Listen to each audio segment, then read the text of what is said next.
Saja. Jadi tuh kalau Anda bilang mau membela Jokowi, saya tidak membela dia, tapi saya melihat bahwa dia ini harapan bangsa 10 tahun yang lalu kan. Ya seperti sekarang ini. Jadi kalau menurut saya, orang mau membela dia bilang, Pak Luhut silakan aja, orang mau nentang saya tidak apa-apa, yang penting saya kerja, saya ngabdi. Itu yang penting. Jadi kalian pun saya titip pesan, kau berbuat sepanjang itu baik untuk orang lain dan kau tidak melakukan kecurangan, kau nggak usah ragu. Komitmen kita mau kemana Indonesia ini? Itu aja. Jadi jawabannya sederhana, Anda mau kemana? Tapi kalau hanya karena seorang kecil atau sekelompok kecil kita bubarkan Indonesia, menurut saya tidak benar juga gitu. Assalamualaikum, balik lagi di channel Akbar CK. Kali ini kita akan mendengarkan pidatonya Pak Luhut Binsar Panjaitan yang biasa dipanggil LBP ya. Nah, di pidatonya beliau ini bisa dikatakan marah-marah. Kalau Pak Luhut udah marah-marah, udah gawat tuh ya. Nggak perlu berlama-lama, langsung aja kita saksikan videonya. Kalau Anda baca buku The Global Paradox yang dibuat John Naisbitt, itu terbit 20 tahun lalu, kalau tidak keliru, saya masih kolonel itu dia, Alvin Toffler datang, saya jadi panelis dengan SBY waktu itu di Sesquad. Nah itu Indonesia salah satu yang termasuk dalam kriteria itu bisa terdisintegrasi gitu. Tinggal pertanyaan sama kalian sih, kalau saya tidak, saya ingin Indonesia ini baik. Kenapa mesti kita anti NKRI? Kalau kau anti NKRI hanya karena 2, 3, 10, 100 orang itu, ya kau pergi aja kemana yang kamu suka, yang sesuai dengan mimpimu. Kalau mimpi di sini dulu sepakat di Founding Father itu kita menjadi satu bangsa. Nah kemarin saya pergi di mana, di pesantren di Jombang, Bahrul Ulum, itu saya disambut dengan lagu-lagu yang dibuat oleh Kiai Haji Wahab tahun 1924 ya, correct me if I'm wrong, soalnya suka lupa juga udah.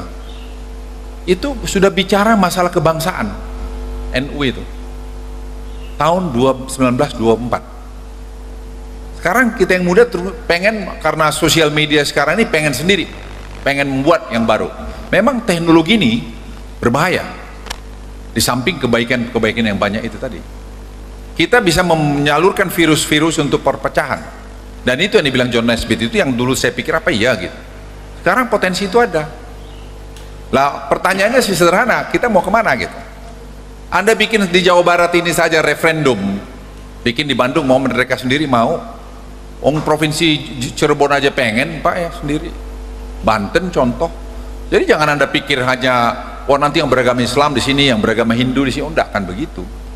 Nanti pulau ini bagi 3 lagi, ya kau di sana aku di sini. That's fact of life. Kalian harus jernih melihat ini. Saya tahu masalah-masalah itu, bibit-bibit itu ada.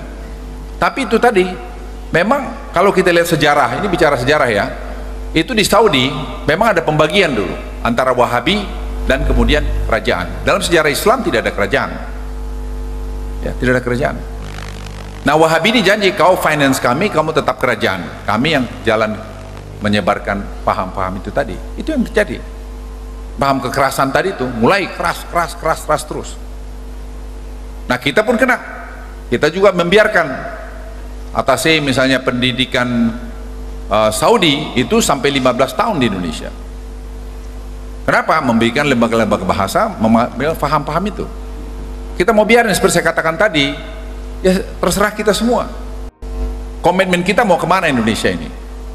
Itu aja. Jadi jawabannya sederhana, Anda mau kemana?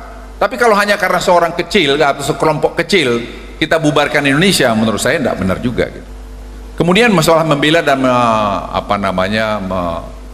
anukan Presiden Jokowi, saya sih orang yang sangat realistis. Saya hidup saya, I'm done. Saya dalam hidup saya mendapat semua yang seorang prajurit dapat. Saya terjun di tim-tim, seorang letnan 1, komandan kompi. Saya berangkat dari Madiun, terjunkan di Dili, kami di Bakau, 8 orang anak buah saya gugur seketika. Ya, komandan saya Atang Sutresna, yang tadi pagi dia masih bilang ambil air wudhu dulu mau sholat, dia Islam, saya nggak tanya, saya Kristen. Saya tanya anak buah saya, kemudian ada Dirman, Gandru saya, malam itu masih ngomong, besok pagi sudah pergi check out. Kenapa? Kena kepalanya ketembak. Mereka inilah mewarnai hidup saya. Mereka nggak tanya, hanya apa? Untuk NKRI. Mereka nggak tanya loh, untuk apa saya pergi sana. Hanya satu, kita untuk mempertahankan nama, derajat, kehormatan bangsa ini. Itu aja. Jadi kalau ada seketika bilang, ya tadi balik soal NKRI, saya si orang yang terus terang against itu, karena berapa banyak pahlawan-pahlawan yang nggak tahu saya sukunya, agamanya, itu sudah gugur untuk itu dari mulai tahun 45 sebelum 45. Jadi ini kita harus bangun, kita harus nurturing ini, harus pelihara ini. Kalau enggak, ya generasi kau mau bubarin, ya monggo. Ya kalau 20 tahun 30 tahun lagi, ya masa saya belum check out, lamaan ketuaan udah batuk-batuk lagi ntar.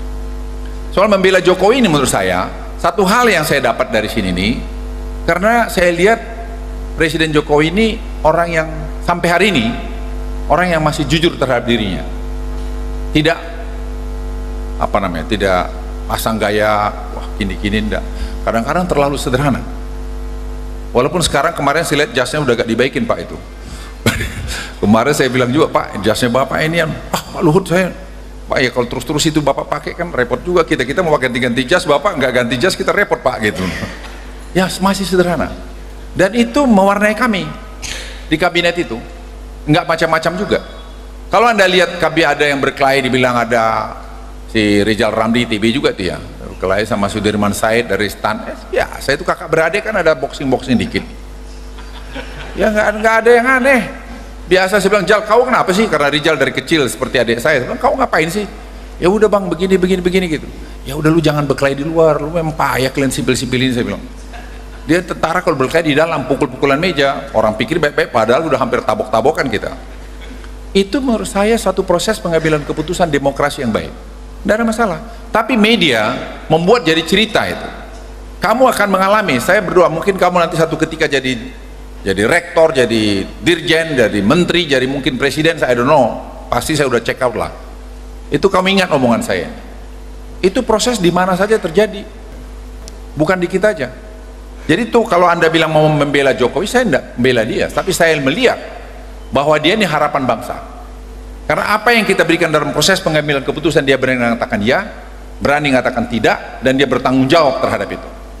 Itu yang penting, sebab kalau kau sebagai komandan, sebagai sekarang CEO, sebagai seorang nanti gubernur, keberanian kau bertanggung jawab itu penting sebagai pemimpin. Nah untuk kau berani itu, kau harus bersih ya, harus bersih. Jadi kalau orang mengatakan bahwa apa namanya Presiden Jokowi ini begini-begini, enggak juga. Kemarin ada teman saya, Abu Rizal Bakri itu, saya bilang, mau kemana lu calar sini? Dia bilang, gimana Hud? Saya bilang, kamu tuh nggak pernah nurut. Sekarang Golkar tuh begini, jadi menurut saya begini. Tahu dia bilang apa? Dia bilang, Hud, Abu Rizal Bakri teman saya 40 tahun. Dia bilang, Hud, gua ini baru ngakuin, kita selama ini anggap enteng Jokowi ini. Iya, karena dia datang from the middle of nowhere di Jawa itu.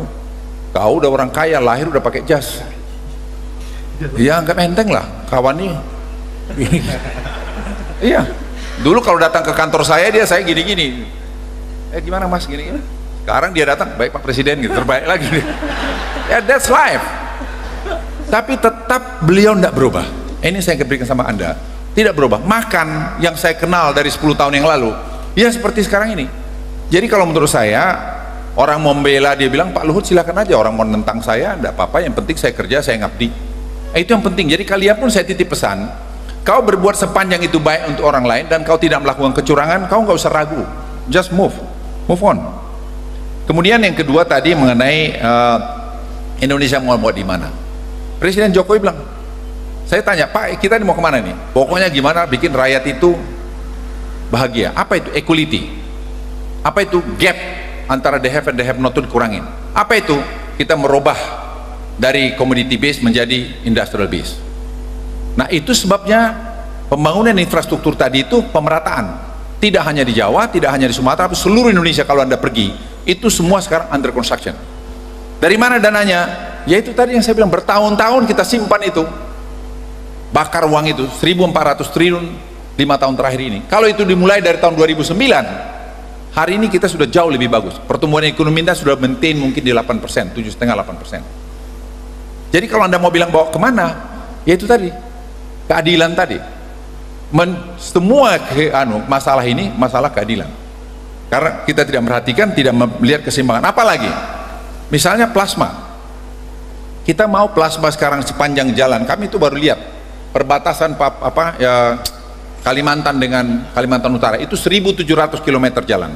Sekarang mau dibangun itu security belt dari zaman TNI dulu, itu Orde Baru. Kita mau bikin kelapa sawit, kokoa, apalah yang bisa tumbuh di situ. Apa strateginya? Plasma mau dikasih lebih besar. Apa itu? 1 KK dikasih 5 hektar. Nah, ini semua untuk apa? Pemerataan tadi. Karena kalau tidak, musuh terbesar kita nanti adalah ketidakadilan, kepemilikan tanah dan sebagainya. Ini public policy lagi. Jadi kalau Anda tanya mau kemana, ya tadi bawa keadilan tadi. Growth jangan growth ini tambah tanpa keadilan. Jadi pemerataan itu penting. Makanya selalu polisi pemerintah ini tadi bicara growth dan bicara pemerataan. Nah, tadi udah kita saksikan dan dengar sama-sama LBP ya, bisa dikatakan marah-marah. Ya, kita jangan lupa ya, tujuan pendiri bangsa ini apa. Yang jelas tujuannya baik untuk bangsa Indonesia. Ya, jangan mau kita ditunggangi ya oknum-oknum yang tidak bertanggung jawab, yang suka pecah belah, yang suka bikin gaduh karena sakit hati, masalah pribadi dibawa-bawa sampai merugikan orang banyak, memecah belah. Kira-kira kita bisa menyimpulkan dari awal sampai akhir video tadi apa-apa aja yang sudah dijelaskan oleh LBP, Luhut Binsar Panjaitan. Oke, sekian dulu, saya akhiri. Assalamualaikum.